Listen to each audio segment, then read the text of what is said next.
forward to below zero weather, but winter winemakers sure do. In fact, this recent dip in temperature has had one area vineyard celebrating its biggest crop ever.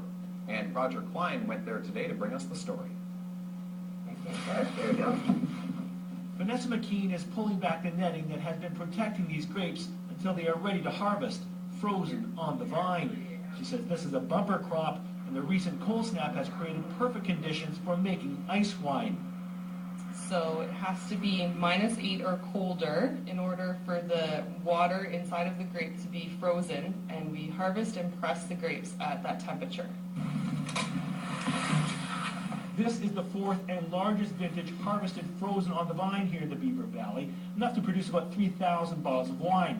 And the success of this year's crop goes a long way to prove that the climate here can sustain a wine industry. This harvest. Robert Ketchen is one of the partners at Georgian Hills Vineyards.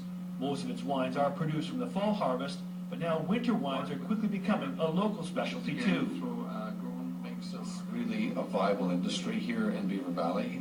We've always had fruit growing here, but to have vines growing here and now to make it a wine industry, the reality is it's happening.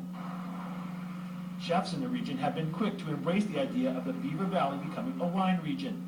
Scott Chalmers is the co-owner of Simplicity Bistro in Thornbury, where local foods take center stage. Chalmers offers a selection of local wines, and he's even created his own desserts to pair with the winter wines, which are more suited to cooler climates in this region.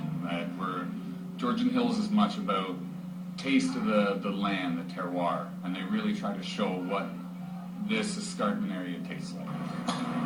Right now, the winter wines are only available to taste or purchase right here at the winery, which is open all year round, or at fine restaurants around South Georgian Bay.